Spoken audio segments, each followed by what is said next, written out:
Price lord.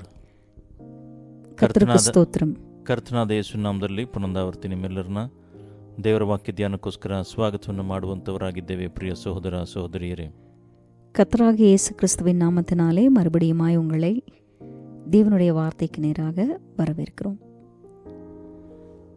ನಾವು ಕಳೆದ ವಿಡಿಯೋದಲ್ಲಿ நாம் கடந்த செய்தியிலே ಹೇಗೆ ದೇವರಿಗೆ ಹತ್ರ ಆಗುವಂಥದ್ದು, தேவனுக்கு அருகிலே எப்படி வருவது என்பதை குறித்து கற்றுக்கொண்டோம். ಮೊದಲನೇ ಭಾಗದಲ್ಲಿ ನಾನು ಕೆಲವು ವಿಷಯಗಳನ್ನು ಮಾತ್ರ ಹಂಚಿಕೊಂಡಿದ್ದೆವು. முதலாம் பாகத்திலே சில விஷயங்களை மாத்திரம் தேவனுக்கு அருகில் எப்படி வருவது என்பதை குறித்து கற்றுக்கொண்டோம். ಆದರೆ ಈಗ ஆனால் இப்பொழுது ಅದರ ಮುಂದುವರೆದ ಭಾಗವನ್ನು ನಾವು ನಿಮ್ಮೊಂದಿಗೆ ಹಂಚಿಕೊಡಲು ಬಯಸುವಂಥವರಾಗಿದ್ದೇವೆ. நாம் கற்றுக்கொண்ட சில காரியங்களிலே இனியும் உள்ள மீதமான காரியங்கள் என்ன இருக்கிறது என்பதை கற்றுக்கொள்ளலாம். அதற்கு முன்பாக ಈ ಹಿಂದೆ ನಾವು ಹೇಳಿದಂಥ ಎಲ್ಲ ಸಂದೇಶಗಳನ್ನು, இதற்கு முன்பாக நாங்கள் பதிவு செய்திருக்கிற செய்திகளை,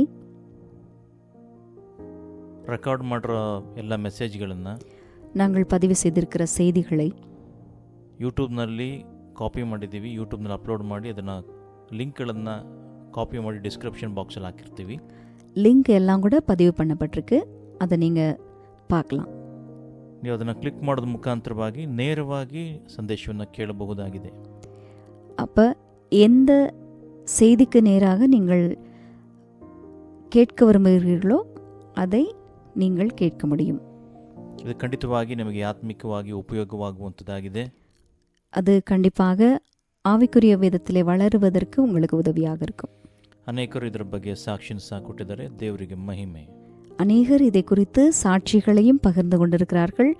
தேவனுக்கே மகிமை உண்டாகட்டும். ಚಾನಲ್ನ ಸಬ್ಸ್ಕ್ರೈಬ್ ಮಾಡ್ಕೊಳ್ಳಿ. ಮುಂದೆ ಬರೋ ಸಂದೇಶಗಳ ಅಪ್ಡೇಟ್ ನಿಮಗೆ ದೊರಕುವಂಥದ್ದಾಗಿದೆ. சேனலை சப்ஸ்கிரைப் பண்ணிக்கிட்டிங்கன்னா உங்களுக்கு இதற்கு பின்பாக நாங்கள் பதிவு செய்கிற செய்திகளையும் உங்களால் கேட்க முடியும். ನಾವು ಸಂದೇಶವನ್ನು ಮುಂದುವರಿಸಲು ಬಯಸುವಂಥವರಾಗಿದ್ದೇವೆ. நாம் செய்திக்கு நேராக கடந்து போகலாம்.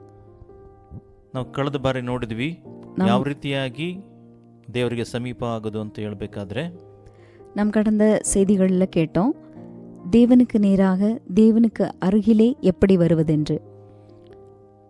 ಒಂದು ಪಾಯಿಂಟಲ್ಲಿ ನಾವು ಹೇಳಿದ್ವಿ ಯಾವ ರೀತಿಯಾಗಿ ಕೆಟ್ಟು ಹೋದ ಕುಮಾರ ಆತನಿಗೆ ಬೇಸರ ಆಯಿತು ತನ್ನ ಜೀವಿತವನ್ನು ಕಂಡಾಗ.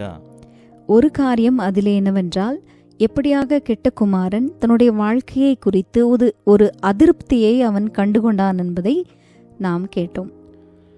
ನೋಡ್ರಿ, ಆತನಿಗೆ ಯಾವಾಗ ಬೇಸರ ಆಯಿತು ಅಂತ ನೋಡುವಾಗ ಎಲ್ಲವನ್ನ ಕಳೆದುಕೊಂಡಾಗ ಆತನಿಗೆ ಬೇಸರ ಆಯಿತು. எப்பொழுது அவனுக்கு அந்த அதிருப்தி வந்தது? எல்லாவற்றையும் அவன் இழந்து போன நிலைமையிலே. ಈ ಸ್ಥಿತಿ ಬರೋವರೆಗೂ ಕಾಯುವಂಥದ್ದು ಅದು ಒಳ್ಳೆಯ ಸಂಗತಿ ಅಲ್ಲ.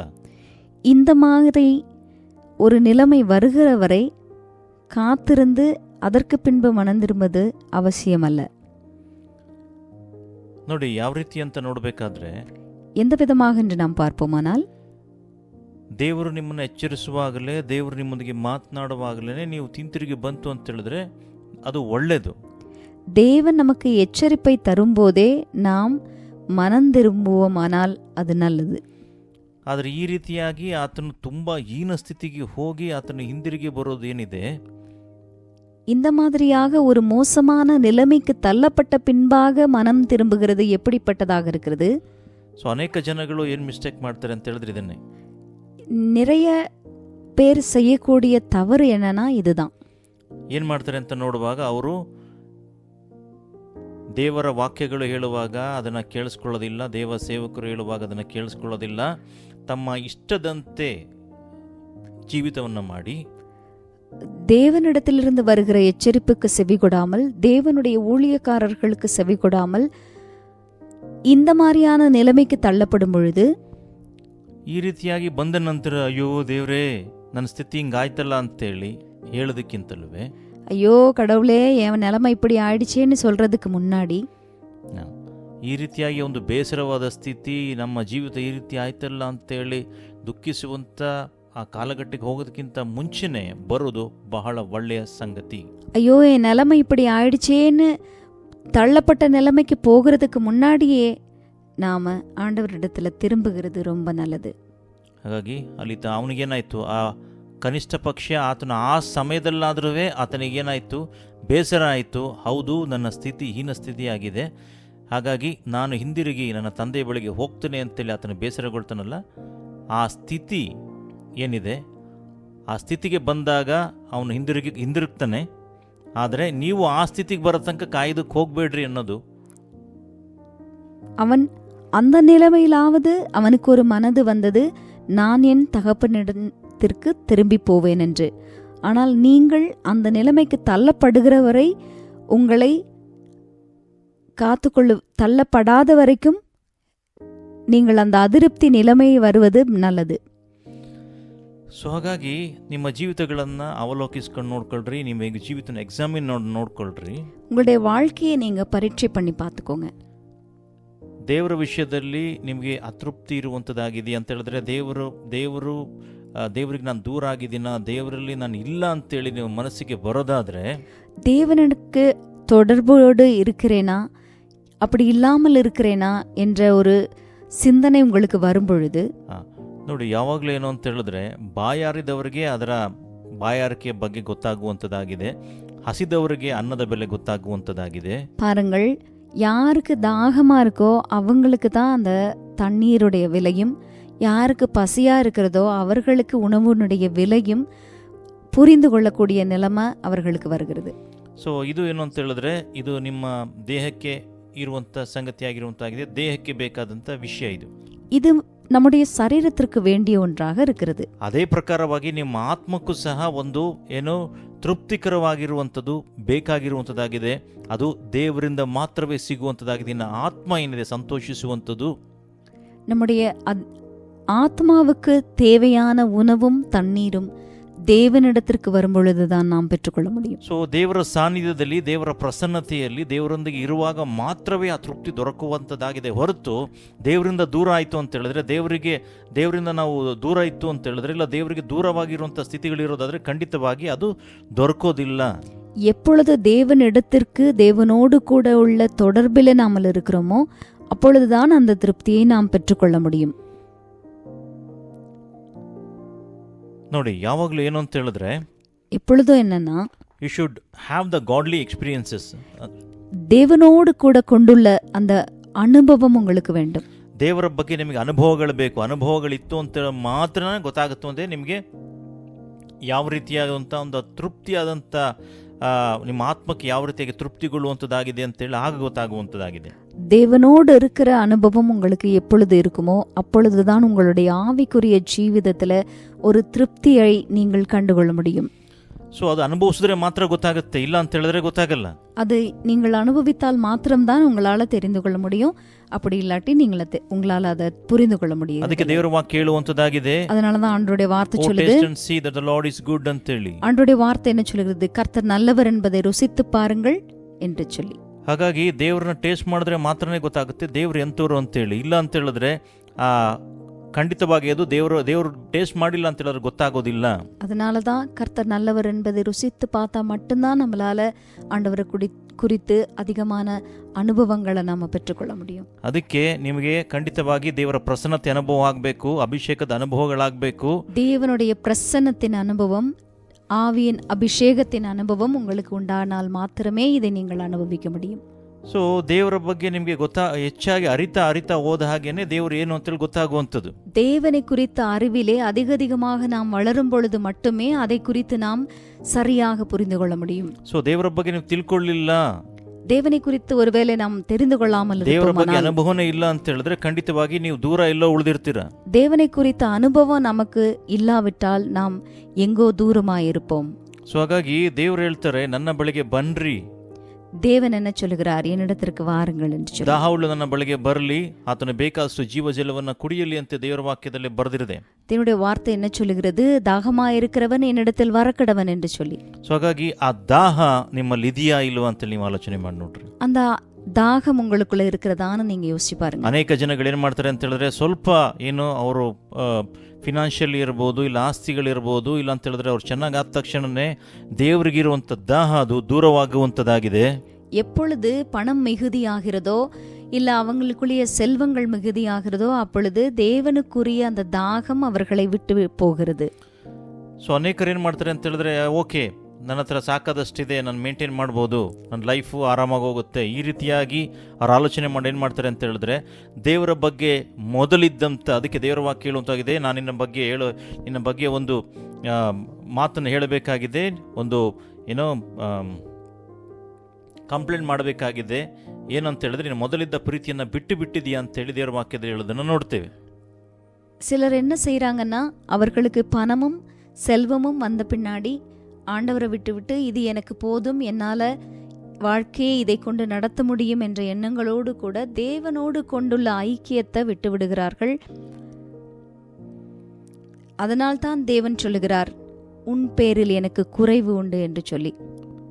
ಹಾಗಾಗಿ ದೇವರು ಹೇಳುವಂಥ ಮಾತು, ನೀನು ಮೊದಲಿದ್ದ ಪ್ರೀತಿಯನ್ನು ಬಿಟ್ಟಿದೀಯಾ ಅಂತ ಹೇಳಬೇಕಾದ್ರೆ, ಮೊದಲಿದ್ದಂಥ ದೇವರ ಮೇಲಿಂದ ಪ್ರೀತಿ ಇರ್ಬೋದು, ದೇವರ ಬಗ್ಗೆ ಇದ್ದಂಥ ಆಸಕ್ತಿ ಇರ್ಬೋದು, ಅದು ಹೋಗಿದೆ ಅಂತ ಹೇಳೋದ್ರ ಅರ್ಥ. ஆதியிலே கொண்டிருந்த அன்பை விட்டுவிட்டாய் என்று உன் பேரில் எனக்கு குறைவுண்டு என்று தேவன் சொல்லுகிறார். ಸೊ ಹಾಗಾಗಿ ದೇವರ ಮೇಲೆ ಇರುವಂಥ ಪ್ರೀತಿ ಇರ್ಬೋದು, ದೇವರ ಬಗ್ಗೆ ಇರುವಂಥ ಆಸಕ್ತಿ ಇರ್ಬೋದು, தேவன் பேரில் கொண்டுள்ள அன்பும் பற்றுதலும் ಯಾವುದೇ ಕಾರಣಕ್ಕೂ ನೀವು ಯಾವುದೇ ವಯಸ್ಸಾಗಿರ್ಬೋದು, ನೀವು எந்த வயதானவர்களாக இருந்தாலும் கூட, ಎಷ್ಟು ವರ್ಷಗಳ ವಿಶ್ವಾಸಿ ಬೇಕಾರಾಗಿರ್ಬೋದು, ನೀವು எத்தனை வருட விசுவாசிகளாக நீங்கள் இருந்தாலும் கூட, ಮ್ಯಾಟರ್, அது தேவனுக்கு ஒரு காரியமே இல்லை.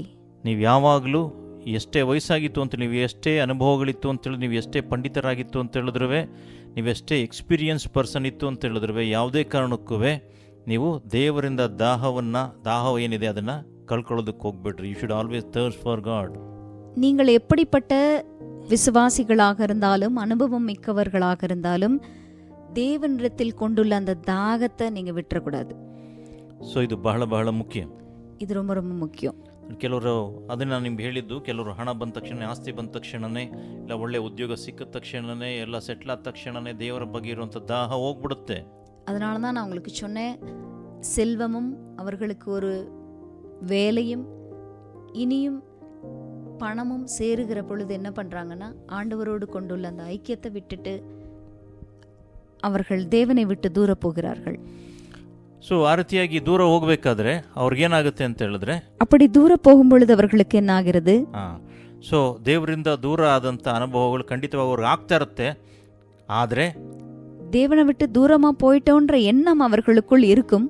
ಆದರೂ ಏನು ಮಾಡ್ತಾರೆ ಅಂತ ಹೇಳಿದ್ರೆ, ಓಕೆ ನೆಕ್ಸ್ಟ್ ನೋಡೋಣ, ಮುಂದೆ ನೋಡೋಣ, ಈ ರೀತಿಯಾಗಿ ಅವ್ರೇನು ಮಾಡ್ತಾರೆ ಅಂತ ಹೇಳಿದ್ರೆ, ತಮ್ಮಷ್ಟಕ್ಕೆ ತಾವೇ ಆಲೋಚನೆ ಮಾಡ್ಕೊಂಡು ಸುಮ್ಮನೆ ಅಲ್ಲಿ ಸುತ್ತಾಡ್ತಾ ಶಾಪಿಂಗ್ ಹೋಗೋ ವಿಷಯಗಳಿರ್ಬೋದು, ಬೇರೆ ಬೇರೆ ಲೌಕಿಕ ವಿಷಯಗಳಿಗೆ ಒಳಗಾಗಿ ಅವರು ದೇವರಿಂದ ದೂರ ಹೋಗೋದನ್ನು ನೋಡ್ತೇವೆ. ஒருவேளை அவர்களுக்கு தேவனிடத்திலிருந்து நாம் தூரம் ஆகிவிட்டோம் என்ற எண்ணம் வந்தாலும் கூட சிலர் என்ன செய்கிறார்கள், தங்கள் சொந்த காரியங்களிலே அவர்கள் ஞானமுள்ளவர்களாக இருக்கிறார்கள். ಸೊ ಹಾಗಾಗಿ ಈ ರೀತಿ ಕಾರ್ಯಗಳು ಇರಬಾರ್ದು. ಈ ರೀತಿ ಮಾಡಿದಾಗ ಏನಾಗುತ್ತೆ, ದೇವರಿಂದ ದೂರ ಹೋಗ್ತೀರಾ ನೀವು. இப்படி நீங்கள் செய்யும் பொழுது தேவனை விட்டு தூரமாய் போய்விடுவீர்கள். ಸೊ ಹಾಗಾಗಿ ಮೊದಲನೇ ಪಾಯಿಂಟ್ ನಾವು ಹೇಳೋದು, ತಮ್ಮ ಜೀವಿತ ಬಗ್ಗೆ ಅವ್ರಿಗೆ ಬೇಸರ ಆಗಬೇಕು. அதனால முதலாவது காரியம் என்ன என்று சொன்னால், தான் தேவனை விட்டு தூரமாய் போனதை குறித்து ஒரு அதிருப்தி அவர்களுக்கு வர வேண்டும். So there is nothing substitute. ದೇವರ ಒಂದು ಏನೋ ತೃಪ್ತಿಯನ್ನು ಕುರಿತು ಸಬ್ಸ್ಟಿಟ್ಯೂಷನ್ ಯಾವುದೂ ಸಹ ಇಲ್ಲ. ದೇವರ ಬಗ್ಗೆ ನಾವೊಂದು ತೃಪ್ತಿಗೊಳ್ಳೋದಿದೆಯಲ್ಲ, ಅದಕ್ಕೆ ಬೇರೆ ஈக்குவல் ಆಗಿರುವಂಥದ್ದು ಯಾವುದೇ ಕಾರಣಕ್ಕೂ ಯಾವುದೂ ಸಹ ಇಲ್ಲ. தேவனோடு கூட கொண்டிருக்கிற ஐக்கியத்திற்கு ஈடாக வேறு ஒன்றையும் நீங்கள் சமமாக்க முடியாது. ಸೊ ದೇವರ ಪ್ರಸನ್ನತೆಯನ್ನು ದುಡ್ಡು ಕೊಟ್ಟಾಗಲಿ, ಇಲ್ಲ ಅಂತ ಹೇಳಿದ್ರೆ ಬೇರೆ ಏನೇ ಕೊಟ್ಟಾಗಲಿ, ಅದನ್ನು ನೀವು ಸಂಪಾದನೆ ಮಾಡೋದಕ್ಕಾಗೋದಿಲ್ಲ. தேவனுடைய பிரசன்னத்தை நீங்க பணத்தை கொடுத்தோ வேற எந்த காரியங்களையும் செலவிட்டோ நீங்கள் அதை பெற்றுக்கொள்ள முடியாது. ಹಾಗಾಗಿ ನೀವು ಎಲ್ಲಿದ್ದೀರೋ, ಎಲ್ಲಿ ಬಿದ್ದಿದ್ದೀರೋ, ಇಲ್ಲ ಎಲ್ಲಿದ್ದೀರೋ ಅದನ್ನು ಅರ್ಥ ಮಾಡಿಕೊಂಡು ಕಮ್ ಬ್ಯಾಕ್ ಟು ಗಾಡ್. எந்த இடத்துல நம்ம விழுந்து போனோன்னு யோசிச்சு பார்த்து ஆண்டவரிடத்துல திரும்புறது ரொம்ப நல்லது. ಎರಡನೇದಾಗಿ ನೋಡಬೇಕಾದ್ರೆ, ரெண்டாவதாக ನಿಮ್ಮ ಮಿಸ್ಟೇಕ್ಸ್ ಏನಿದೆ, ನಿಮ್ಮ ತಪ್ಪು ಏನು ಮಾಡಿದ್ರೆ, ದೇವರಿಂದ ದೂರ ಹೋಗಿ ಏನು ತಪ್ಪು ಮಾಡಿದಿರ, ಅದಕ್ಕೆ ಡೋಂಟ್ ಬ್ಲೇಮ್ ಅದರ್ಸ್. ಯಾರನ್ನೂ ಬೇರೆಯವ್ರನ್ನ ಬ್ಲೇಮ್ ಮಾಡೋದಕ್ಕೆ ಹೋಗ್ಬೇಡ್ರಿ. நீங்க எந்த தவறை செய்திருக்கிறீர்களோ, தேவனை விட்டு தூரமாய் போய் தவறுகளை செய்யும் பொழுது வேறு யாரையும் நாம் குற்றப்படுத்தக்கூடாது. ಸೊ ನನ್ನ ನಾನು ದೇವರಿಂದ ಹೊರ ಹೋಗೋದಕ್ಕೆ ಇಲ್ಲ ಅಂತೆಲ್ಲ ನನ್ನ ಜೀವಿತ ಈ ರೀತಿ ಆಗೋದಕ್ಕೆ ಅವ್ರ ಕಾರಣ, ಇವ್ರ ಕಾರಣ, ಆ ರಿಲೇಟಿವ್ ಕಾರಣ, ಆ ಫ್ರೆಂಡ್ಸ್ ಕಾರಣ, ಅವ್ರ ಕಾರಣ, ಇವ್ರ ಕಾರಣ ಅಂತೇಳಿ ಬೇರೆಯವ್ರ ಮೇಲೆ ತಪ್ಪುಗಳನ್ನು ಹಾಕೋದಕ್ಕೆ ಹೋಗಬೇಡ್ರಿ. நான் தேவனை விட்டு தூரமாய் போவதற்கு அவர்கள் காரணம், என்னுடைய உறவினர்கள் காரணம், என்னுடைய சிநேகிதர் காரணம் என்று நாம் காரணங்களை சொல்ல முடியாது. ಸೊ ಹಾಗಾಗಿ ಬೇರೆಯವ್ರನ್ನ ದೂಷಿಸಿದ್ರೆ ಯಾವ ರೀತಿಯಾದ ಪ್ರಯೋಜನ ಆಗೋದಿಲ್ಲ. வேறொருவரை நாம் தூஷிப்பதினால் எந்த ஒரு பிரயோஜனமும் நமக்கு கிடையாது. ಸೊ ಹಾಗಾಗಿ ಕೆಲವ್ರು ಏನು ಮಾಡ್ತಾರೆ, ಅವರ ಸ್ವಂತ ಉಪಯೋಗಕ್ಕಾಗಿ ಏನೋ ಉಪಯೋಗಿಸ್ಕೊಂಡಿರ್ತಾರೆ. ಆದರೆ ಇವರಿಗೆ ಬೇಕಾದಂಥ ಸ್ವಸ್ಥ ಬುದ್ಧಿ ಬೇಕಾಗಿತ್ತು, ಆದರೆ ಅದನ್ನು ಮಾಡದೇ ಇರೋದು ಇವ್ರದೇ ತಪ್ಪೇ ಹೊರತು ಅವ್ರದಲ್ಲ. சிலர் என்ன செய்து இருப்பார்கள் என்றால், தன்னுடைய சொந்த காரியத்திற்காக வேறொருவரை உபயோகித்து கொண்டிருக்கலாம். ஆனால் உபயோகிக்கப்பட்ட மனுஷர் நினைச்சு கொள்ளக்கூடாது, அவர்களால் நமக்கு இப்படி ஆயிடுச்சுன்னு. அந்த மனுஷன் ஞானமாய் இருந்திருக்க வேண்டும். ಸೊ ಹಾಗಾಗಿ ಬ್ಲೇಮ್ ಏನಿದೆ ಅದನ್ನು ಅವರೇ ಒತ್ಕೊಳ್ಬೇಕು, ಅವರೇ ತಗೊಳ್ಬೇಕು. Yes, I did the mistake ಅಂತೇಳಿ ಗೊತ್ತಾಗಬೇಕು ಅವರಿಗೆ. அதனால அந்த தனி மனிதன் ஒத்துக்கொள்ளத்தான் வேண்டும், இது என்னுடைய தவறுதான் என்று. ನನ್ನ ಜೀವಿತ ಈ ರೀತಿ ಆಗಿರೋದಕ್ಕೆ ನಾನೇ ಕಾರಣ, என்னுடைய வாழ்க்கை இப்படி இருக்கிறதற்கு நான் தான் காரணம்ன்றதை ஒத்துக்கொள்ளத்தான் வேண்டும். ಸೊ ಹಾಗಾಗಿ ಈ ರೀತಿಯಾಗಿ ಒಪ್ಕೊಳ್ಳುವಂಥ ಮನಸ್ಥಿತಿ ಇರಲೇಬೇಕು, ಬರಲೇಬೇಕು. இப்படி ஒத்துக்கொள்ளுகிற மன நிலைமை நமக்கு வர வேண்டும். ಸೊ ಆ ರೀತಿ ಬಂದಾಗ ಏನಾಗುತ್ತೆ ಅಂತ ಹೇಳಿದ್ರೆ, அப்படி வரும்பொழுது என்ன ஆகும்னா, ಆಗ ನೀವೇನು ಮಾಡ್ತೀರಾ, ದೇವರ ಬಳಿಗೆ ಬರ್ತೀರಾ. Yes, I did this mistake, yes, ಹೌದು ನಾನು ತಪ್ಪು ಮಾಡಿದೆ ಅಂತೇಳಿ ನೀವು ಒಪ್ಕೊಳ್ತೀರ. அப்பொழுதுதான் உங்களுக்கு ஆமா இது என்னால தான் ஆனதுன்ற ஒரு நிலைமை உங்களுக்கு வரும். ದೇವರ ವಾಕ್ಯ ಹೇಳುವಂಥದ್ದಾಗಿದೆ. தேவனுடைய வார்த்தை சொல்கிறது, ಏಷ್ಯಾ ಪುರಾಣ ಗ್ರಂಥ 59 ವಾಕ್ಯ, ಬುಕ್ ಆಫ್ ಐಸಾಯಾ ಚಾಪ್ಟರ್ 59:2. ஏசாயா 59 அதிகாரம் 2 வசனம் இப்படி சொல்லுகிறது, ನಿಮ್ಮ ಪಾಪಗಳೇ ನಿಮ್ಮನ್ನ ದೇವರಿಂದ ದೂರ ಇಟ್ಟಿದೆ ಅಂತೇಳಿ ದೇವರ ವಾಕ್ಯದಲ್ಲಿ ಬರೆದಿರೋದನ್ನು ನೋಡ್ತೇವೆ. உங்களுடைய பாவங்களே தேவனுக்கும் உங்களுக்கும் மத்தியில் என்று இடைவெளியில இருக்கிறது என்று சொல்லப்பட்டிருக்கு. ಸೊ ನಿಮ್ಮ ಪಾಪಗಳೇ ನಿಮ್ಮನ್ನ ದೇವರಿಂದ ದೂರ ಮಾಡಿದೆ, ದೇವರು ನಿಮ್ಮನ್ನು ದೂರ ಮಾಡಿಲ್ಲ. ನೀವೇ ದೇವರಿಂದ ದೂರ ಆಗಿರೋ ಕಾರಣ ನಿಮ್ಮ ಪಾಪಗಳೇ ಆಗಿರುವಂತದ್ದಾಗಿದೆ. நம்முடைய பாவங்கள் தான் நம்மை தேவனிடத்திலிருந்து தூரமாய் வைத்திருக்கிறது. ಹಾಗಾಗಿ ದೇವರ ತಪ್ಪಲ್ಲ, ಇದು ನಿಮ್ಮದೇ ತಪ್ಪಾಗಿರುವಂತದ್ದಾಗಿದೆ. இது தேவனுடைய தவறல்ல, நம்முடைய தவறாகத்தான் இருக்கிறது. ತಪ್ಪು ನಮ್ಮಲ್ಲಿದೆ ಹೊರತು ದೇವರಲ್ಲಿಲ್ಲ. நம்மிடத்தில் தான் தவறு இருக்கிறதே ஒழிய தேவனிடத்தில் அல்ல. ಸೊ ಹಾಗಾಗಿ ನಾನು ದೇವರಿಂದ ದೂರ ಆಗಿದ್ದೀನಿ, ನಾನೇ ದೇವರ ಬಳಿಗೆ ಬರ್ತೀನಿ ಅಂತೇಳಿ ಬರಬೇಕು. தேவனிடத்திலிருந்து நான் தூரமா போயிட்டேன், தேவனிடத்துல திரும்பி வர்றேன் என்று நாம் திரும்பி வர வேண்டும். ನೋಡ್ರಿ, ದೇವರೇನು ಅಂತ ಹೇಳಿದ್ರೆ, ஆண்டவர் எப்படின்னா, ನಿಮ್ಮ ಎಂಥ ಪಾಪಗಳಾಗಿತ್ತು ಅಂತ ಹೇಳಿದ್ರು, நம்முடைய எப்படிப்பட்ட பாவங்களாக இருந்தாலும், ಯಾವುದೇ ರೀತಿಯ ಪಾಪಗಳಾದರೂ ಸರಿ, ಪರಿಶುದ್ಧಾತ್ಮನನ್ನ ದೂಷಣೆ ಮಾಡೋದನ್ನು ಬಿಟ್ಟು ಬೇರೆ ಯಾವ ಪಾಪಗಳಾದರೂ ಸರಿ, நாம் பரிசுத்த ஆவியானவரை தூஷிக்கிறதை தவிர வேற எந்த பாவங்களாயிருந்தாலும், ನಿಮ್ಮ ಜೀವಿತದಲ್ಲಿ ನೀವು ಗೊತ್ತಾಗದೇನೋ ಗೊತ್ತಿದ್ದೋ ಇಲ್ಲ ಬೈ ಮಿಸ್ಟೇಕೋ ಇಲ್ಲ ಯಾವುದೋ ಕಾರಣಗಳಿಗಾಗೋ ಏನೋ தேவனுக்கு விரோதமாக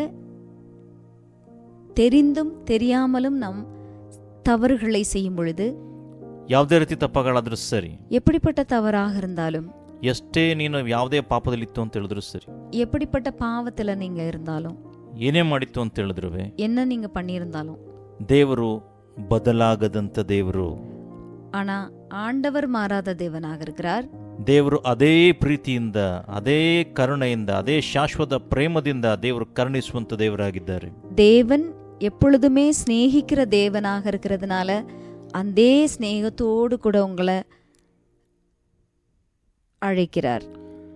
ದೇವರ ವಾಕ್ಯ ಹೇಳುವಂತದ್ದಾಗಿದೆ, தேவனுடைய வார்த்தை சொல்கிறது, ಈಗ ಕ್ಷಣ ಮಾತ್ರ ನಿನ್ನನ್ನು ಬಿಟ್ಟಿದ್ದೇನೋ, ಶಾಶ್ವತ ಪ್ರೇಮದಿಂದ ಕರುಣಿಸ್ತೀನಿ ಅಂತ ದೇವರ ವಾಕ್ಯ ಹೇಳೋದನ್ನ ನೋಡ್ತೇವೆ.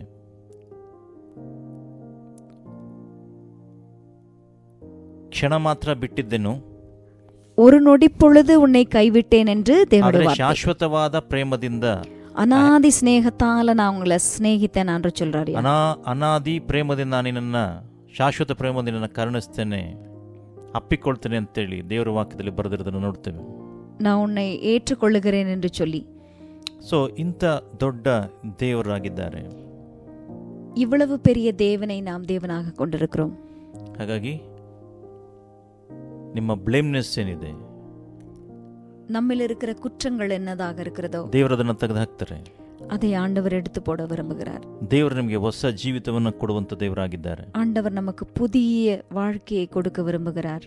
ಹಾಗಾಗಿ ನೀವೇನ್ ಮಾಡಬೇಕು ಅಂತ ಹೇಳಿದ್ರೆ, நாம் செய்ய வேண்டியது என்ன? ನಿಮ್ಮ ಪಾಪವನ್ನ ಒಪ್ಪಿಕೊಳ್ಳುವಂಥದ್ದು, நம்முடைய பாவங்களை நம்ம ஒத்துக்கொள்ள வேண்டும். ಮತ್ತೆ ದೇವರಿಗೆ ಕೇಳಬೇಕು, ದೇವರೇ ನನ್ನನ್ನು ಕ್ಷಮಿಸು ಅಂತೇಳಿ. ஆண்டவரே என்னை மன்னியுங்கன்னு கேட்டுக்கொள்ள வேண்டும். ಈ ಸೊಪ್ಪು ಗಿಡದ ಬರಲಿ ನೀರನ್ನು ಚಿಮುಕಿಸು ಮತ್ತು ನನ್ನ ಪಾಪವನ್ನು ತೆಗೆದು ಹಾಕು ಅಂತೇಳಿ ಕೇಳ್ಕೊಬೇಕು. ಈ ಸೊಪ್ಪಿனால் என்னை சுத்திகரியும் ஆண்டவரே என்று நாம் கேட்டுக்கொள்ள வேண்டும். ಆ ರೀತಿ ಕೇಳುವಾಗ ಖಂಡಿತವಾಗಿ ದೇವರು ಕ್ಷಮಿಸುವಂತ ದೇವರಾಗಿದ್ದಾರೆ. அப்படி நாம் கேட்டுக்கொள்ளும் பொழுது கண்டிப்பாக தேவன் நம்மை மன்னிக்கிற தேவனாக இருக்கிறார். ದೇವರು ಪಾಪವನ್ನು ದ್ವೇಷಿಸುವಂತ ದೇವರು, ಪಾಪಿಗಳನ್ನು ಪ್ರೀತಿಸುವಂತ ದೇವರಾಗಿದ್ದಾರೆ. தேவன் பாவத்தை வெறுக்கிறவராகவும் பாவியை நேசிக்கிறவராகவும் தேவன் இருக்கிறார். ಹಾಗಾಗಿ ನೀವು ಬರುವಾಗ ಖಂಡಿತವಾಗಿ ದೇವರು ತೆರೆದ ಕೈಗಳಿಂದ ದೇವರು ನಿಮ್ಮನ್ನು ಅಪ್ಪುವಂತ ದೇವರಾಗಿದ್ದಾರೆ. தேவனிடத்திற்கு நீங்கள் திரும்பி வரும் பொழுது தேவன் உங்களை திறந்த கைகளோடு உங்களை ஏற்றுக்கொள்ளுகிறவராக இருக்கிறார். ಆ ಕೆಟ್ಟ ಉದಕುಮಾರ ಆಳುಗಳಲ್ಲಿ ಒಬ್ಬನಂತೆ ಸೇರಿಸ್ಕೊ ಅಂತೇಳಿ ಕೇಳೋದಕ್ಕೆ ಬರ್ತಾನೆ. ಆದರೆ என் உம்முடைய வேலைக்காரரை ஒருவராக ஏற்றுக்கொள்ளும் என்று கேட்கும்படியாக கெட்ட குமாரன் திரும்பி வருகிறான் தகப்பனிடத்திற்கு. ಸೊ ಆ ಪ್ರತಿಕ್ರಿಯೆ ಏನಿದೆ, ಅದ ಟ್ರಾನ್ಸ್ಫಾರ್ಮೇಷನ್ ಏನಿದೆ, ಅದು ಆ ಕ್ಷಣದಲ್ಲಿ ಆಯಿತು. அவனுடைய மாறுதல் என்ன வேண்டியதா இருந்ததோ அது ஒரு நிமிடத்தில் அந்த மாற்றம் வந்தது ಅವನಿಗೆ. ಸೊ ಆ ರೀತಿಯಾಗಿ ಪ್ರಾರಂಭವಾಯಿತು. ಆದರೆ ಅದನ್ನು ಅಷ್ಟಕ್ಕೆ ಬಿಡೋದಕ್ಕೆ ಹೋಗಬಾರ್ದು. ಅದನ್ನು ನಮ್ಮ ಜೀವಿತ ಕಾಲವೆಲ್ಲ ನಾವು ಅದನ್ನು ಕೈಕೊಂಡು ನಡೆಯುವಂಥವರಾಗಿರಬೇಕೇ ಹೊರತು ಕ್ಷಣ ಮಾತ್ರ ಮಾಡುವಂಥದ್ದಲ್ಲ. அந்த மனம் திரும்புதல் என்பது ஒரு நிமிடத்திற்குரிய மனம் திரும்புதல் அல்ல, வாழ்க்கையின் கடைசி வரை நாம் கடைபிடிக்கக்கூடிய ஒரு மனம் திரும்புதலாக அது இருக்க வேண்டும். ಸೊ ಗ್ರೀಕ್ ಭಾಷೆಯಲ್ಲಿ ಬರೆದಿದೆ, கிரேக்கு பதத்தில் எழுதப்பட்டிருக்கு மெட்டாமார்போ. ಇದರ ಅರ್ಥ ಏನು ಅಂತ ಹೇಳಿದ್ರೆ, இதனுடைய அர்த்தம் என்னவென்றால், ಮೆಟಾಮಾರ್ಫಸಿಸ್ ಅಂತ ಹೇಳಿದ್ರೆ, மெட்டாமார்போசிஸ் என்னால் ಇದರ ಅರ್ಥ ಯಾವ ರೀತಿಯಾಗಿ ಒಂದು ಕಂಬಳಿ ಹುಳು ರೂಪಾಂತರವಾಗಿ ಚಿಟ್ಟೆಯಾಗಿ ರೂಪಾಂತರ ಆಗುವಂಥದ್ದಾಗಿದೆ. எப்படியாக ஒரு பட்டாம்பூச்சி புழுவிலிருந்து பட்டாம்பூச்சியாக மாறுகிறதோ, ಸೊ ಇದು ರಾತ್ರಿ ಆಗುವಂಥದ್ದಲ್ಲ. இந்த காரியம் ஒரு இரவிலே நடக்கிற காரியம் அல்ல. ಇದು ಕಂಟಿನ್ಯೂಸ್ ಆಗಿ ಮಾರ್ಪಾಡುವಂತ ಸ್ಥಿತಿಗಳು, ಒಂದೊಂದು ಸ್ಥಿತಿನೂ ಸಹ ಮಾರ್ಪಾಡಾಗುವಂತದ್ದಾಗಿದೆ. ಇದು ಅಡಿಯಡಿಯಾಗ ಮಾರக்கூடிய ஒரு நிலைமையாக இது இருக்கிறது. ದೇವರು ನಿನ್ನನ್ನ ರೂಪಾಂತರ ಮಾಡಿ ಕಂಬಳಿ ಹುಳು ನೋಡ್ಬೇಕಾದ್ರೆ ಅದು ಒಂಥರ ಅಸಹ್ಯ ಹುಟ್ಟಿಸುವಂತದ್ದಾಗಿದೆ. அந்த புழு கூட நம்ம பார்க்கறப்ப அது வந்துட்டு நமக்கு அவ்வளவு அழகாக தோன்றுகிறது அல்ல. ಆದರೆ ಚಿಟ್ಟೆನ ನೋಡೋಕೆ ಸುಂದರವಾಗಿರುವಂತದ್ದಾಗಿದೆ. ஆனால் அந்த பட்டாம்பூச்சியை நம்ம பார்க்கறப்ப எவ்வளவு அழகா இருக்கு. ಅದೇ ಪ್ರಕಾರವಾಗಿ ನಿಮ್ಮ ಜೀವಿತವನ್ನು ಸುಂದರವಾಗಿ ದೇವರು ರೂಪಿಸಲು ಬಯಸುವಂತವರಾಗಿದ್ದಾರೆ. ಪ್ರಿಯ ಸಹೋದರ அப்படியாக நம்முடைய வாழ்க்கையை தேவன் அழகாக மாற்ற விரும்புகிறார். பிரிய சகோதரனே சகோதரியே, ಹಾಗಾಗಿ ನೀವು ಕೇಳ್ಕೊಳ್ಬೇಕು, அதனால நீங்க கேட்டுக்கோங்க, ದೇವರೇ ನನ್ನನ್ನು ಪರಿಪೂರ್ಣವಾಗಿ ಬದಲಾಯಿಸು. ದೇವರೇ, ஆண்டவரே என்னை முழுமையுமா மாற்றுங்க. ನಾನು ಹಳೆಯ ರೀತಿಯಲ್ಲಿ ಜೀವಿಸೋದಿಲ್ಲ, நான் பழைய மாதிரி வாழ வேண்டாம் ஆண்டவரே, ನಾನು ಹೊಸದಾಗಿ ಜೀವಿಸಲು ಬಯಸುತ್ತೇನೆ, நான் புதிய மனுஷியாக ஜீவிக்க விரும்புகிறேன் என்று சொல்லி. ಸೊ ಹಾಗಾಗಿ ನಾನು ಹೊಸದಾಗಿ ಜೀವಿಸುತ್ತೇನೆ, ದೇವರೇ ನನಗೆ ಸಹಾಯ ಮಾಡು ಅಂತ ಕೇಳ್ಕೊಳ್ಬೇಕು. நான் புதிய மனுஷியாக வாழுகிறேன் என்று சொல்லி தேவனிடத்துல கேட்டுக்கொள்ளுங்க. ಅರ್ಥ ಕೇಳಬೇಕಾದ್ರೆ, அப்படி நீங்க கேட்கும் பொழுது ಖಂಡಿತವಾಗಿ ದೇವರು ನಿಮ್ಮನ್ನ ಮಾರ್ಪಡಿಸುವಂತ ದೇವರಾಗಿದ್ದಾರೆ. அப்படி நீங்க கேட்டுக்கொள்ளும் பொழுது கண்டிப்பாக தேவன் உங்களை மாற்ற வல்லவராக இருக்கிறார். ಯಾಕಂತ ಹೇಳಿದ್ರೆ ದೇವರು ಒಳ್ಳೆ ದೇವರಾಗಿದ್ದಾರೆ ಹೊರತು ದೇವರು ಕೆಟ್ಟ ದೇವರಲ್ಲ. ஏனென்றால் தேவன் நல்லவராகவே இருக்கிறார். ಹಾಗಾಗಿ ಖಂಡಿತವಾಗಿ ದೇವರು ನಿಮ್ಮನ್ನ ರೂಪಾಂತರ ಮಾಡ್ತಾರೆ, ನಿಮ್ಮನ್ನ ಚೆನ್ನಾಗಿರೋ ಹಾಗೆ ದೇವರು ಮಾಡುವಂತ ದೇವರಾಗಿದ್ದಾರೆ. அதனால் தேவன் நம்முடைய வாழ்க்கையை மாற்றுகிற தேவனாக இருக்கிறார். நாம் நன்றாக இருக்க விரும்புகிறார். ನಿರ್ಧಾರ ಮಾಡಬೇಕಾಗಿರೋದು ಮಾತ್ರ ದೇವರು ನಮ್ಮ ಕರಗಳಲ್ಲಿ ಕೊಟ್ಟಿದ್ದಾರೆ. ತೀರ್ಮಾನத்தை எடுக்க வேண்டியது தேவன் நம்முடைய கரத்தில் தந்திருக்கிறார். ಹಾಗಾಗಿ ಮಾಡಬೇಕಾದನ್ನ ಖಂಡಿತವಾಗಿ ನಿಮ್ಮ ಪಾಠ ನೀವು ಮಾಡಿದ್ರೆ ದೇವರು ಖಂಡಿತವಾಗಿ ತನ್ನ ಪಾರ್ಟನ್ನ ಖಂಡಿತವಾಗಿ ದೇವರು ಮಾಡುವಂತ ದೇವರಾಗಿದ್ದಾರೆ.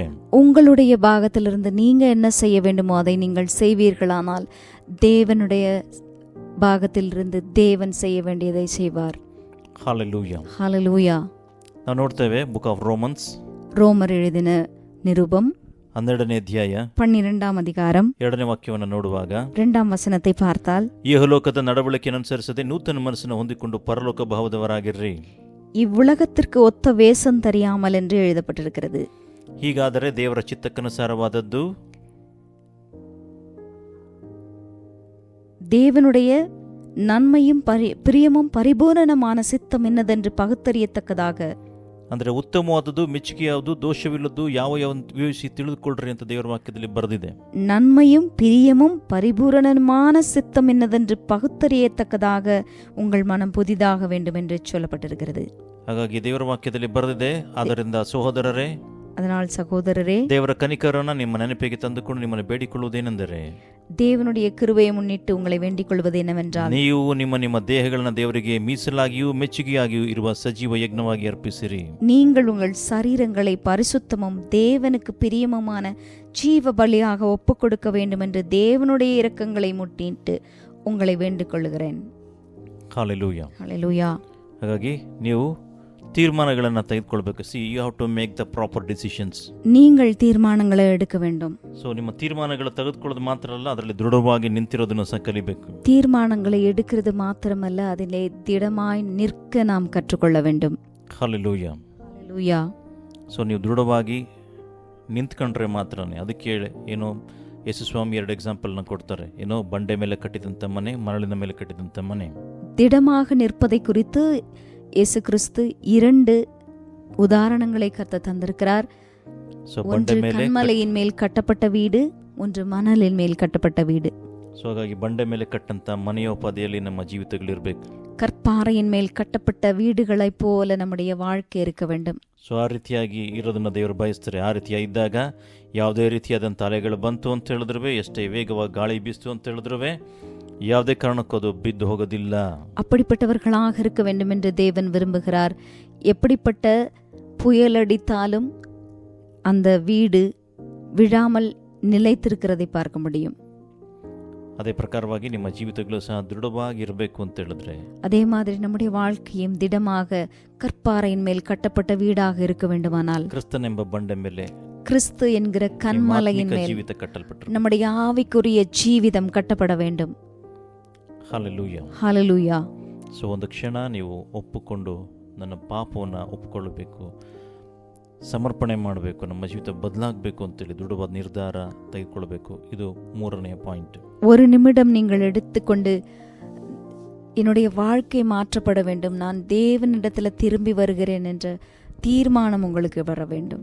ಯಾರು ಬಂದು ನಿಮ್ಮ ಜೀವಿತಗಳ ಬದಲಾಗೋದಕ್ಕೆ ಯಾರು ಬಂದು ನಿಮ್ಮನ್ನು ಬಲವಂತ ಮಾಡಿ ಇಲ್ಲ ಅಂತ ಹೇಳಿದ್ರೆ, ನಿಮಗೆ ಅಷ್ಟು ನಿಮ್ಮ ಒಳಿತನ್ನು ಬಯಸಿ ಹೇಳುವಂಥವ್ರು ಜನಗಳು ಕಡಿಮೆ. உங்கள் நல்லதையே விரும்பி நீங்கள் மாற வேண்டும், உங்களுடைய வாழ்க்கை நன்றாக இருக்க வேண்டும் என்று விரும்புகிற இருதயங்கள் மிகவே குறைவு. ಸೊ ಹಾಗಾಗಿ ನಿಮಗೆ ಕೆಟ್ಟದನ್ನ ಹೇಳ್ಕೊಡೋದು ತುಂಬಾ ಜನ ಸಿಗ್ತಾರೆ. கெட்டதை கற்றுக் கொடுக்க அநேகர் உங்களுக்கு கிடைப்பாங்க. ಆದರೆ ಒಳ್ಳೆದನ್ನ ಹೇಳ್ಕೊಡೋದಕ್ಕೆ ಕೆಲವು ಜನ, ತುಂಬಾ ಕಡಿಮೆ ಜನ ಮಾತ್ರ ಇರುವಂತವರಾಗಿ. நல்லதை சொல்வதற்கும் செய்வதற்கும் மிக குறைவாகவே ஜனங்கள் இருக்கிறார்கள். ಹಾಗಾಗಿ ನೀವೇನ್ ಮಾಡಬೇಕು ಅಂತ ಹೇಳಿದ್ರೆ, அதனால நீங்க என்ன பண்ணணும்னா, ನಿಮ್ಗೆ ಒಳ್ಳೇದು ಯಾರು ಹೇಳ್ತಾರೆ ಅಂಥವ್ರ ಜೊತೆ ಇರಬೇಕು ಹೊರತು, உங்களுக்கு நன்மையை யாரு கற்றுக் கொடுக்கிறார்களோடு கூட அவர்களோடு கூட நீங்கள் இருக்கணும். ಅವ್ರ ಜೊತೆ ಇರಬೇಕೇ ಹೊರತು அவர்களோடு கூட நீங்கள் இருக்க ಜೊತೆ வேண்டும். ಇಲ್ಲ. கெட்டதை நம்மளுக்கு சொல்லி கொடுக்கிறவங்களோடு கூட அல்ல. ಹಲ್ಲೆಲೂಯಾ. ஹல்லேலூயா. 4th one. 4வதாக, ನೀವು ತಿರುಗಿ ಬಂದ ನಂತರ நீங்கள் தேவனிடத்துக்கு திரும்பிய பின்பாக ಆ ಐಕ್ಯತೆಯನ್ನ ಕಾಪಾಡಿಕೊಳ್ಬೇಕು. தேவனோடு கொண்டுள்ள அந்த ஐக்கியத்தை நீங்கள் காப்பாற்றிக் கொள்ள வேண்டும். ಸೊ ಹತ್ತಿರ ಬರ್ತೀರಾ, ದೇವರು ನಿಮ್ಮನ್ನು ಕ್ಷಮಿಸಿದ ನಂತರ தேவனிடத்திற்கு நீங்கள் திரும்பி வரும் பொழுது தேவன் நம்மை மன்னிக்கிறார். அதற்கு பின்பாக, ಅದರ ನಂತರ ಏನು ಮಾಡಬೇಕು ಅಂತ ಹೇಳಿದ್ರೆ, ನೀವು ಅದನ್ನೇ ದೇವರ ಬಳಿಗೆ ಎಲ್ಲೇ ಇರುವಂಥದ್ದನ್ನ ನೀವು ಅಭ್ಯಾಸ ಮಾಡ್ಕೊಳ್ಬೇಕು. தேவனோடு கூட எப்பொழுதுமே இருக்கிறத நம்ம அபியாசப்படுத்திக் கொள்ள வேண்டும். ಸೊ ಆ ರೀತಿ ಅಭ್ಯಾಸ ಯಾವ ರೀತಿ ಮಾಡ್ಕೊಳ್ಬೇಕು? அப்ப நம்ம அதை எப்படி பழக்கப்படுத்திக் கொள்ள முடியும்? ನೋಡಿ, ಜನಗಳು ಏನು ಮಾಡ್ತಾರೆ ಅಂತ ಹೇಳಿದ್ರೆ, ஜனங்க என்ன பண்றாங்கன்னா, ಕೆಲವು ದಿನಗಳು, ಕೆಲವು ಏನೋ ಗಂಟೆಗಳು, ಇಲ್ಲ ಅಂತ ಹೇಳಿದ್ರೆ ಕೆಲವು ತಿಂಗಳುಗಳಿರ್ಬೋದು, ಆ ರೀತಿಯಾಗಿ ಕೆಲವು ಕಾರ್ಯಗಳನ್ನ ಮಾಡಿ ಸುಮ್ಮನಾಗ್ಬಿಡ್ತಾರೆ. சில நாட்களுக்கு மட்டுமே, சில மாதங்களுக்கு மட்டுமே காரியங்களை செய்துவிட்டு நிறுத்தி விடுகிறார்கள். ಆದರೆ ಆ ರೀತಿಯಾಗಿ ಮಾಡಬಾರ್ದು. ನಿಮ್ಮ ಜೀವಿತ ಕಾಲ ಎಲ್ಲ ಏನು ಮಾಡಬೇಕು ಅಂತ ಹೇಳಿದ್ರೆ, ನೀವು ಕಂಟಿನ್ಯೂಸ್ ಆಗಿ ದೇವರಲ್ಲಿ ಆ ಆ ದಾಹ ಏನಿದೆ, ಇಲ್ಲ தேவரங்கிருந்த அந்யுன்யத்தின் ಅದನ್ನು ಬಿಡಬಾರ್ದು. அதனால் இடைப்பட்ட இந்த மாதத்தில் மட்டும் நம்ம கடைபிடித்து விட்டு அதை விட்டு விடாமல் எப்பொழுதுமே அந்த ஐக்கியத்தில் இருக்க நாம் விரும்ப வேண்டும், அதை நாம் கடைபிடிக்கவும் வேண்டும். ಸೊ ಹಾಗಾಗಿ ನೀವು ಯಾವುದೇ ಕಾರಣಕ್ಕೂ ಎಂಥ ಸನ್ನಿವೇಶಗಳು ಬಂತು ಅಂತ ಹೇಳಿದ್ರೂ ಆ ದೇವರಲ್ಲಿರುವಂಥ ದಾಹ ಇರ್ಬೋದು, ದೇವರಲ್ಲಿರುವಂಥ ಹಸಿವಿರ್ಬೋದು, ಅದನ್ನು கடுமை ಆಗಬಾರ್ದು. ಯಾವಾಗಲೂ எந்த நிலைமையிலும் தேவனோடு கொண்டுள்ள ஐக்கியத்திற்கும் அவருக்காக இருக்கிற தாகத்திலும் நாம் குறைந்து போகவே கூடாது. ಸೊ ಇದನ್ನು ನೀವು ನಿಮ್ಮ ಲೈಫ್ ಲಾಂಗ್ ಮಾಡ್ತಾ ಬರಬೇಕು. இதை நாம் முடிவு பரியந்தம், இதை நம்முடைய வாழ்க்கை முழுவதும் நாம் கடைபிடிக்க வேண்டும். ನಿಮ್ಮ ಜೀವಿತದಲ್ಲಿ ಯಾವಾಗ ನಾನು ದೇವರಿಗೆ ದೂರ ಆಗ್ತಾ ಇದ್ದೇನೆ, ಓಕೆ ನನಗೆ ಗಾಡ್ಸ್ ಪ್ರೆಸೆನ್ಸ್ ಸಿಗ್ತಿಲ್ಲ, ಇಲ್ಲ ಅಂತ ಹೇಳಿದ್ರೆ ಆ ಕನೆಕ್ಟಿವಿಟಿ ಕಡಿಮೆ ಆಗಿದೆ ಅಂತ ಗೊತ್ತಾದ ತಕ್ಷಣ ಇಮಿಡಿಯೇಟಾಗಿ ಏನು ಮಾಡಬೇಕು ಅಂತ ಹೇಳಿದ್ರೆ, you have to fast and pray and come back to God. எப்பொழுது உங்களுக்கு அந்த தோணல் வருகிறது, நான் ஆண்டவரிடத்துலேருந்து தூரமாக போயிட்டேன், ஆண்டவருடைய பிரசன்னத்தை என்னால் அனுபவிக்க முடியலன்ற எண்ணங்கள் வருகிறதோ, உடனே நீங்கள் உபவாசித்து ஜெபம் பண்ணி ஆண்டவருடைய அந்த ஐக்கியத்தை திருப்பியும் பெற்றுக்கொண்டு அதில் வளருகிறது ரொம்ப நல்லது. ನೋಡ್ರಿ, ಲೋಕ ಬಹಳ ವೇಗವಾಗಿ ಹೋಗುವಂಥದ್ದಾಗಿದೆ. ನಿಮ್ಮ ಕೆಲಸಗಳಲ್ಲಿ ಬ್ಯುಸಿಯಾಗಿರ್ತೀರಾ, ನಿಮ್ಮ ಶೆಡ್ಯೂಲ್ಗಳು ಬ್ಯುಸಿಯಾಗಿರ್ಬೋದು, ಆದರೆ ಅದರ ಮಧ್ಯದಲ್ಲೂ ಸಹ ನೀವು ದೇವರಿಂದ ಯಾವುದೇ ಕಾರಣಕ್ಕೂ ಆ ಅನ್ಯೋನ್ಯತೆ ಏನಿದೆ, ಆ ದಾಹ ಏನಿದೆ, ಅದನ್ನು ಕಳ್ಕೊಳ್ಳೋದಕ್ಕೆ ಹೋಗಬಾರ್ದು. ನಿಮ್ಮ ಲೈಫಲ್ಲಿ தேவರಿಗೆ ಇರುವಂಥ ಸ್ಥಾನ ಯಾವುದೇ ಕಾರಣಕ್ಕೂ ಬಿಟ್ಕೊಡೋದಕ್ಕೆ ಹೋಗ್ಬೇಡ್ರಿ. இந்த உலகத்தில் நம்முடைய வேலைகளினால நம்மை நாம் தேவனுக்கு சமயத்தை கொடுக்காமல் இருந்து விடக்கூடாது. தேவனோடு கொண்டுள்ள ஐக்கியத்தை எப்பொழுதும் பற்றி கொள்ளணும். ಸೊ ಹಾಗಾಗಿ ನಿಮ್ಮ ದೇವರಿಂದ ಯಾವುದೇ ಕಾರಣಕ್ಕೂ ದೂರ ಹೋಗಬಾರ್ದು. ಯಾಕಂತ ಹೇಳಿದ್ರೆ ದೂರ ಮಾಡೋದಕ್ಕೆ ನಿಮ್ಮ ಸೈತಾನ ಏನು ಮಾಡ್ತಾನೆ ಅಂತ ಹೇಳಿದ್ರೆ, ನಿಮ್ಮ ದೂರ ಮಾಡೋದಕ್ಕೆ ಕಾಯ್ತಾ ಇರ್ತಾನೆ ಯಾವಾಗಲೂ. தேவனிடத்திலிருந்து எப்பயுமே தூர போகவே கூடாது. சாத்தானானவன் அதற்கு காத்து கொண்டிருக்கிறான். ಸೈತಾನ ನೋಡ್ರಿ ಯಾವಾಗಲೂ ಏನು ಅಂತ ಡೈರೆಕ್ಟಾಗಿ ಬಂದು ನಿಮ್ಮನ್ನು ಅಟ್ಯಾಕ್ ಮಾಡೋದಕ್ಕೆ ಹೋಗಲ್ಲ. சாத்தானானவன் எப்பொழுதுமே நேரடியாக வந்து ஒருவரை தாக்குவதில்லை.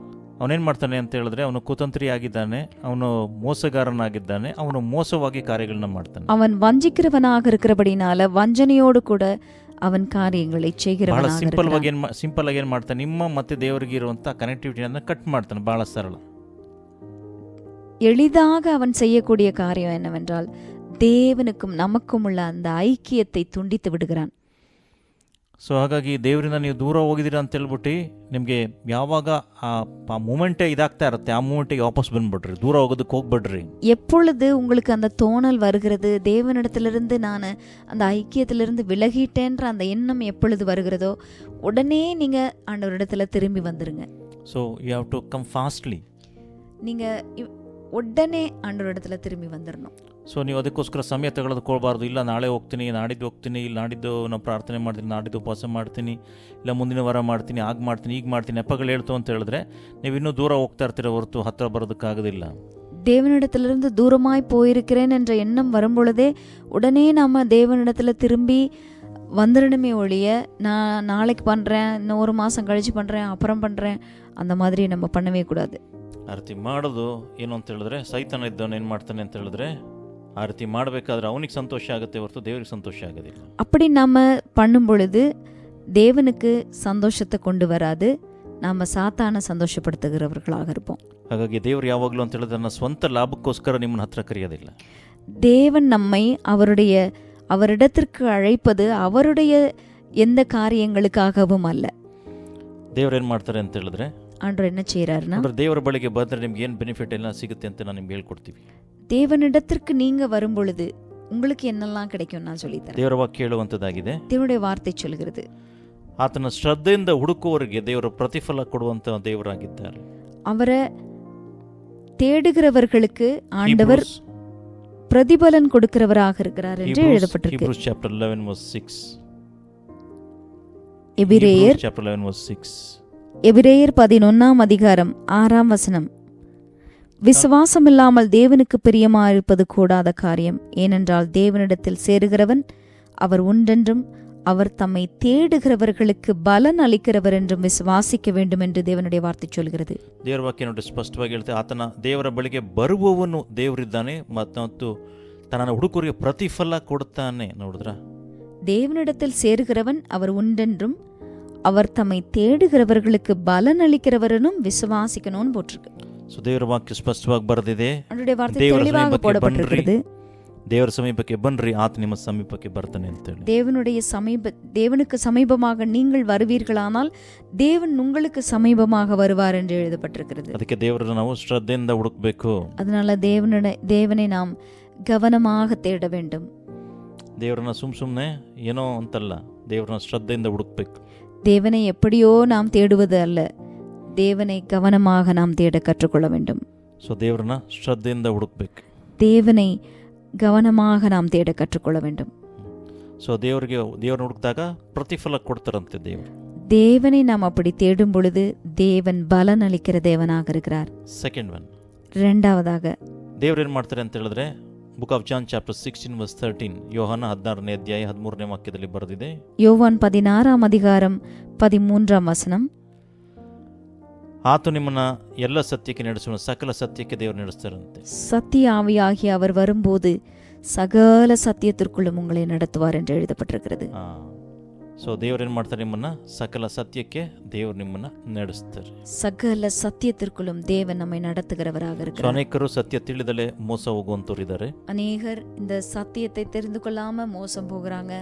ಹಾಗಾಗಿ ಮೋಸ ಹೋಗ್ದಲ್ಲೇ ಇರಬೇಕು ಅಂತ ಹೇಳಿದ್ರೆ ನೀವು ದೇವರ ಸಮೀಪದಲ್ಲೇ ಇರಬೇಕು, ದೇವರಿಗೆ ಬಳಿಯಲ್ಲೇ ಇರಬೇಕು. நம்ம மோசம் போகக்கூடாதுன்னு நம்ம யோசிப்போமானால் தேவனுக்கு சமீபமாக நாம் இருக்க கற்றுக்கொள்ள வேண்டும். ಬಿಸ್ನೆಸ್ ಏನು ಅಂತ ಹೇಳಿದ್ರೆ ಯಾವುದು ಲಾಭ ಯಾವುದು ಖರ್ಚು ಒಂದು ಎಸ್ಟಿಮೇಷನ್ಗಳೆಲ್ಲ ಹಾಕುವಂತ ನೋಡ್ತೇವೆ. ಬಿಸ್ನೆಸ್ ಮ್ಯಾನ್, ஒரு பிஸ்னஸ்மேன் என்ன பண்றான், தன்னுடைய லாபத்திற்கு என்னவெல்லாம் செய்ய வேண்டும் என்று அவன் யோசிக்கிறான். ಪಕ್ಕ ಪ್ಲಾನ್ ಮಾಡ್ತಾನೆ, ಯಾವ ರೀತಿಯಾಗಿ ಮಾಡಬೇಕು, ಏನು ಮಾಡಬೇಕಾಗಿದೆ ಅಂತೆಲ್ಲ, எப்படியெல்லாம் செய்ய வேண்டும் என்று ಅವன் வகையறுத்திருக்கிறான். ಸೊ ಆ ರೀತಿಯಾಗಿ ಒಬ್ಬ ಬಿಸ್ನೆಸ್ ಮ್ಯಾನ್ ಲೋಕದಲ್ಲಿರುವಂಥ ವ್ಯಕ್ತಿನೇ ಈ ರೀತಿ ಯೋಚನೆ ಮಾಡಬೇಕಾದ್ರೆ, இந்த உலகத்தில் இருக்கிற ஒரு பிஸ்னஸ்மேனே இப்படிலாம் இருக்கும் பொழுது, ಸೊ ದೇವರ ಆತ್ಮನು ತಾನೇ ನಿಮ್ಮನ್ನು ಸಕಲ ರೀತಿಗೆ ನಡೆಸ್ತಾರೆ ಅಂತ ಹೇಳಿದ್ರೆ ನಾವು ಎಷ್ಟು ಭಾಗ್ಯವಂತರು ಆಲೋಚನೆ ಮಾಡಿ ನೋಡ್ರಿ. தேவனுடைய ஆவியானவர் தாமே நம்மை சகல சத்தியத்திற்குள் நடத்துவாரானால் நாம் எப்படி விசேஷித்தவர்களாக இருக்கிறோம் என்று யோசிச்சு பாருங்க. ನೋಡಿ, ಸಕಲ ಸತ್ಯಕ್ಕೆ ಅಂತ ಇದೆ, சகல சத்தியத்திற்குள்ளும் என்று எழுதப்பட்டிருக்கிறது. ಸೊ ಈ ಸತ್ಯ ತಿಳಿರಿ, ಸತ್ಯ ನಿಮ್ಮನ್ನು ಬಿಡುಗಡೆ ಮಾಡಿ ದೇವರ ವಾಕ್ಯದಲ್ಲಿ ಬರೆದಿರೋದನ್ನು ನೋಡ್ತೇವೆ. சத்தியத்தையும் அறிவீர்கள், சத்தியம் உங்களை விடுதலையாக்கும் என்று தெளிவாக எழுதப்பட்டிருக்கிறது. ಅದು ಮಾತ್ರವಲ್ಲ, அது மட்டும் இல்ல, ಮುಂದೆ ಸಂಭವಿಸುವ ಸಂಗತಿಗಳನ್ನು ಸಹ ದೇವರು ತೋರಿಸುವಂತವರಾಗಿದ್ದಾರೆ. இதற்கு பின்பாக என்ன நடக்கும் என்ற காரியங்களை குறித்து தேவன் நமக்கு வெளிப்படுத்துகிறவராக இருக்கிறார்.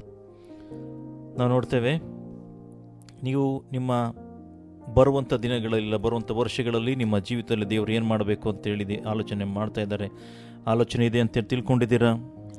இனி வருகிற வருடங்கள்ல ஆண்டவர் உங்களுக்காக என்ன காரியங்களை செய்ய போகிறார் என்று உங்களுக்கு தெரிந்திருக்கிறதா? ಸ್ವಾರ್ಥಿ ತಿಳಿದಿಲ್ಲ ಅಂತ ಹೇಳಿದ್ರೆ, ತಿಳಿದಿಲ್ಲ ಅಂತಿತ್ತು ಅಂತ ಹೇಳಿದ್ರೆ, அப்படி ஒருவேளை உங்களுக்கு தெரியாம இருக்குமானால், ದೇವರ ಬಳಿಗೆ ಬರೋದಾದ್ರೆ ದೇವರು ಖಂಡಿತವಾಗಿ ದೇವರು ತಿಳಿಸುವಂತ ದೇವರಾಗಿದ್ದಾರೆ. ಮುಂದೆ ನಿಮಗೆ ಸಂಭವಿಸುವ ಸಂಗತಿಗಳನ್ನು ದೇವರು ತೋರಿಸುವಂತ ದೇವರಾಗಿದ್ದಾರೆ. இனி சம்பவிக்க போகிறவைகளை உங்களுடைய வாழ்க்கையில நீங்க தேவனிடத்திற்கு வரும் பொழுது அதை தேவன் வெளிப்படுத்துகிறவராக இருக்கிறார். ನೋಡ್ರಿ, ದೇವರ ವಾಕ್ಯ ಹೇಳುವಂತದ್ದಾಗಿದೆ. ஆண்டவருடைய வார்த்தை என்ன சொல்கிறது?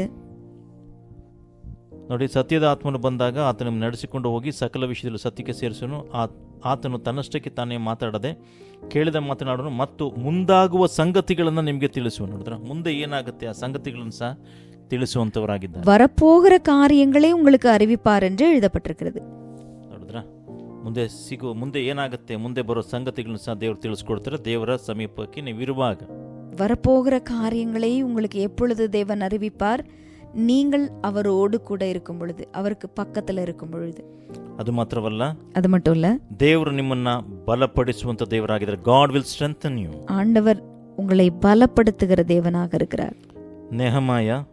நெஹெமியாவின் புஸ்தகம், ನೆಹಮಾಯ ಪುಸ್ತಕ ನೋಡಬೇಕಾದ್ರೆ, நெஹெமியாவின் புஸ்தகம் 8ನೇ ಅಧ್ಯಾಯ 10ನೇ ವಾಕ್ಯ ನೋಡಬೇಕಾದ್ರೆ, ಯೆಹೋವನ ಆನಂದವೇ ನಮ್ಮ ಬಲ ಅಂತ.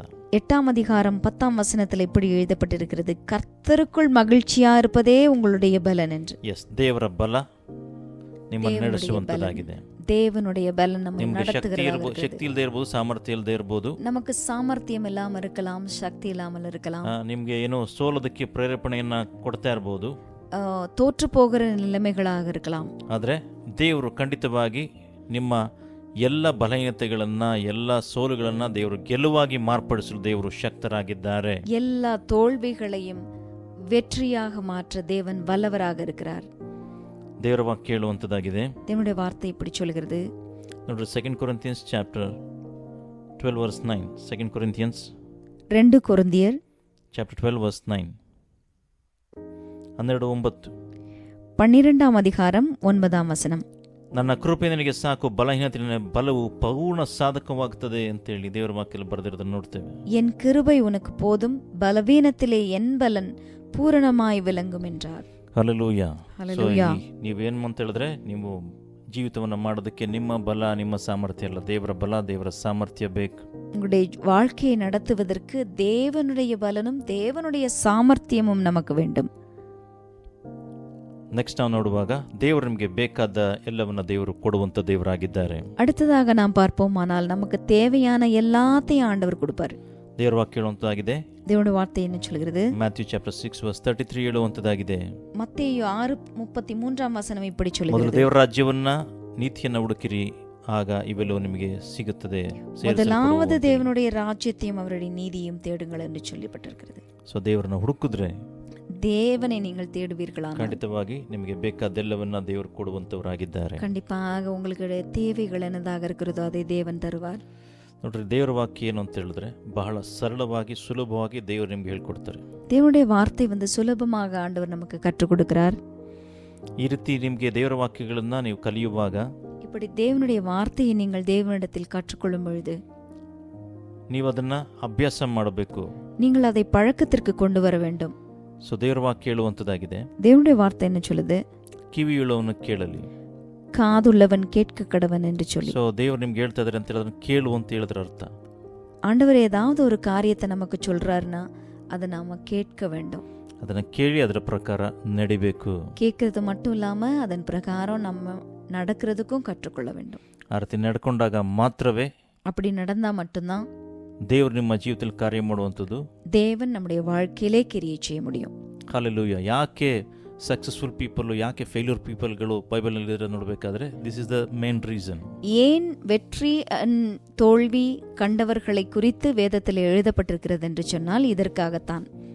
ದೇವರ ವಾಕ್ಯದಲ್ಲಿ ಇಬ್ಬರನ್ನು ಕುರಿತು ಬರೆಯಲ್ಪಟ್ಟಿದೆ. தேவனுடைய வார்த்தையில 2 விதமான ஜனங்களையும் குறித்து எழுதப்பட்டிருக்கிறது. ಯಾವ ರೀತಿಯಾಗಿ ಯೆಹೋಶುವ ಜಯಿಸಿದ ಅಂತಲೂ ಬರೆಯಲ್ಪಟ್ಟಿದೆ, ಯಾವ ರೀತಿಯಾಗಿ ಸಂಸೋಲ ಬಿದ್ದೋದ ಅಂತಲೂ ಬರೆಯಲ್ಪಟ್ಟಿದೆ. எப்படியாக யோசுவா ஜெயித்தான், எப்படியாக சிம்சோன் விழுந்து போனான் என்று சொல்லி எழுதப்பட்டிருக்கிறது. ಯಾಕೆ ಬೈಬಲ್ಗಳಲ್ಲಿ ಉದಾಹರಣೆಗಳನ್ನ ಕೊಟ್ಟಿದ್ದಾರೆ ಅಂತ ಹೇಳಿದ್ರೆ, எதற்காக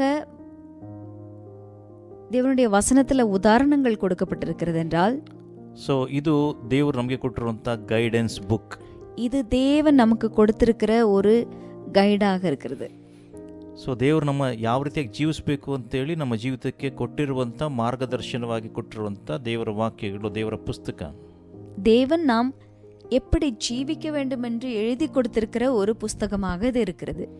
ನೋಡ್ರಿ, ನೀವು ಏನೇ ಥಿಂಗ್ಸ್ಗಳನ್ನ ತಗೊಳ್ರಿ, நீங்க ஏதாவது பொருட்கள் வாங்கினாலும் ಮ್ಯಾನ್ಯಲ್ ಕೊಡ್ತಾರೆ ಯಾವ ರೀತಿ ಯೂಸ್ ಮಾಡಬೇಕು ಅಂತೇಳಿ. அதை நாம் எப்படி ಉಪಯೋಗಿக்க வேண்டும் என்று ஒரு புஸ்தகத்தை நமக்கு கொடுப்பார்கள். ದೇವರು ನಿಮ್ಮ ಲೈಫ್ ಬೇಕಾದಂತ ಮ್ಯಾನ್ಯಲ್ ಬುಕ್ ಏನಿದೆ, ಈ ಬೈಬಲ್ ಏನಿದೆ ಕೊಟ್ಟಿದ್ದಾರೆ, ಅದನ್ನ ತೆಗೆದುಕೊಂಡು ಅದರ ವಿಷಯಗಳನ್ನ ಕಲ್ತ್ಕೊಂಡು ಅದರ ಪ್ರಕಾರ ಜೀವಿಸಿ ಅಂತೇಳಿ. அதே மாதிரி நமக்கு தேவன் இந்த வசனங்களை கொடுத்திருக்கிறாரு. இந்த புஸ்தகத்துல எப்படி போடப்பட்டிருக்கிறது, எப்படி ஜீவிக்க வேண்டும் என்று அதன் பிரகாரமாக நாம் ஜீவிக்க வேண்டும். ಪ್ರಿಯ ಸೋದರ ಸೋದರಿಯರೇ, ಪ್ರಿಯಮಾನ ಸಹೋದರ ಸಹೋದರಿಯರೇ, ದೇವರ ವಾಕ್ಯದ ಆಧಾರದಲ್ಲಿ ದೇವರ ಬಳಿಗೆ ಯಾವ ರೀತಿಯಾಗಿ ಬರಬೇಕು, ಯಾವ ರೀತಿಯಾಗಿ ಬಂದರೆ ಏನು ದೇವರು ನಿಮಗೆ ಮಾಡ್ತಾರೆ ಅನ್ನೋದನ್ನು ಸಹ ದೇವರ ವಾಕ್ಯದ ಆಧಾರದಲ್ಲಿ ನಿಮಗೆ ತಿಳಿಸಿದ್ದೇವೆ.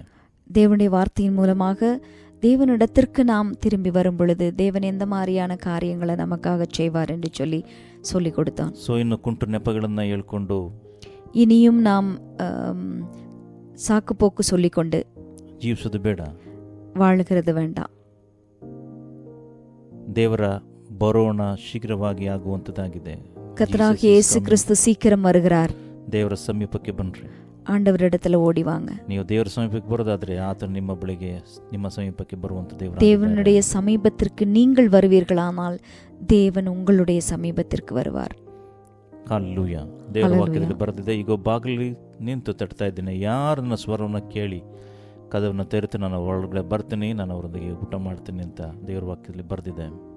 வசனம் எழுதப்பட்டிருக்கிறது, இதோ வாசற்படியிலே நின்று கதவை தட்டுகிறேன், என் சத்தத்தை கேட்டு ஒருவன் கதவை திறந்தால் நான் உட்பிரவேசித்து அவனோடு கூட போஜனம் பண்ணுவேன் என்று சொல்லி. Come back to God. Come near to God. ஆண்டவரிடத்துல திரும்பி வாங்க. ದೇವರ ಬಳಿಯಿಂದ ದೂರ ಹೋಗ್ಬೇಡ್ರಿ ಪ್ರಿಯ ಸೋದರ ಸೋದರಿಯರೇ. ஆண்டவரை விட்டு தூரமா போகாதீங்க. ನಾವು ಫೆವಿಕಲ್ ಅರೇಂಜ್ಮೆಂಟ್ ನೋಡ್ತಾ ಇರ್ತೀವಿ. ஃபெவிகாலோட ஒரு விளம்பரத்தை நம்ம அநேகர் பார்த்துருக்க முடியும். ಅದರಲ್ಲಿ ಹೇಳ್ತಾ ಇರ್ತಾರೆ, ಫೆವಿಕಾಲ್ ಕ ಮಜಬೂತ್ ಜೋಡ ಟೂಟೆಗನೈ ಅಂತ ಹೇಳೋದನ್ನ ನೋಡ್ತೇವೆ. ஒரு முறை அது ஒட்டிக்கொண்டால் அது பிரிக்கவே முடியாது, விழவே விழாது என்று சொல்லி ஒரு விளம்பரத்தை போடுறாங்க. ಮತ್ತೆ ದೇವರ ಮಧ್ಯೆ ಏನು ರಿಲೇಶನ್ಶಿಪ್ ಇದೆ ಅದು ಗಟ್ಟಿಯಾಗಿರಬೇಕು, ಅದು ಯಾವಾಗಲೂ ಅಂಟ್ಕೊಂಡಿರ್ಬೇಕೆ ಹೊರತು ಬಿಟ್ಟು ಹೋಗೋದಂತ ಆಗಬಾರ್ದು. தேவனுக்கும் நமக்கும் உள்ள உறவு எப்பொழுதுமே ஒரு பிரிக்க முடியாத ஒன்றாக, விட்டு போகாத ஒன்றாக இருக்க வேண்டும். ஹல்லேலூயா. ஹல்லேலூயா. ದೇವರು ಈ ವಾಕ್ಯಗಳ ಮುಖಾಂತರವಾಗಿ ನಮ್ಮನ್ನು ಆಶೀರ್ವಾದ ಮಾಡಲಿ. தேவன் இந்த வார்த்தைகளின் மூலமாக நம்மை ஆசீர்வதிக்கட்டும். God bless you. God bless you.